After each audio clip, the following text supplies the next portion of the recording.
Hello. I don't know about you, but anytime I hear an idea which sounds a bit controversial, which flies in the face of accepted practice, I'm all ears. And so when I was watching Paul Nation's webinar last week on learning vocabulary, and he mentioned a study carried out by one of his doctoral students about the positive impact of learners fearing loss of face in front of their peers, I was fascinated.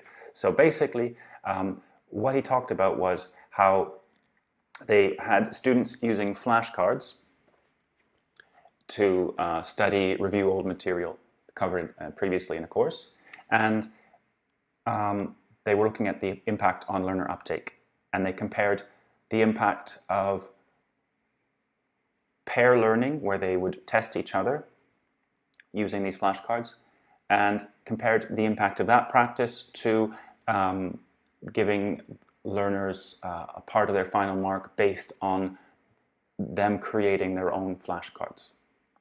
And apparently the findings suggest that the social dynamic of studying in pairs using flashcards and that fear of losing face actually drives learners, it motivates learners, and has a significant impact on uptake. And I thought this was interesting because as teachers, we're often led to believe that if we think about the concept of affective filter, we think of we're often very careful not to make our students feel inadequate. And I think this is interesting because I think we can overgeneralize this principle, and so the idea is that actually we can harness in a positive way our learners, well, everyone, human beings' fear of losing face, and conversely our desire to want to look good in each other's eyes and competent. So I thought this was just a very basic yet important observation, and also goes to the importance of the benefits of using flashcards. And so what I want to talk about today is simply, in the context of remote learning, how we can easily set students up in pairs in breakout rooms and have them review material covered in the course previously using flashcards. It could be with Quizlet or Anki by sharing their screens and going through the cards and testing each other. And that this, and giving them plenty of time to do so. That's the other thing that kind of blew my mind when I was watching the webinar, that Paul Nation suggests that we spend a third of our time reviewing old material. He uses the term old material. I think we could come up with a sexier spin, but that's how we put it. So yes, that a third of our time, that's massive. And I think it's a pretty radical proposal. But I also think it's an effective one. I'm moving towards a kind of less slow, deliberate, less is better approach. And so I would say, if you're frazzled right now, if you've got a 1 hour class and your learners, let's say I've got one main class set that I add to over the year. So right now, some of my learners, some of the groups probably have 200, 250 lexical items, chunks in their main class set. Now, if your learners struggle after a full year to still recall those items, then I'd say there's plenty of good reason for them to spend a fair amount of time each class trying to learn that material, and it's feasible. I think that's another issue, is that sometimes I don't think teachers believe that it's feasible to learn as much as people can actually learn. So we have to be a bit more, let's say,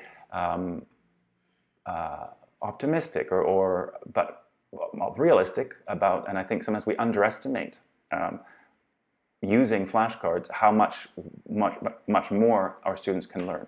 So it's a very simple approach. It's the idea that devote 15 minutes at the beginning of class, put the learners in pairs, have them test each other, and as they're testing each other, this process of spaced retrieval, you can sort of pop into the rooms, and if you don't do a class ahead of time, just talk about the concept of spaced retrieval or prompted recall.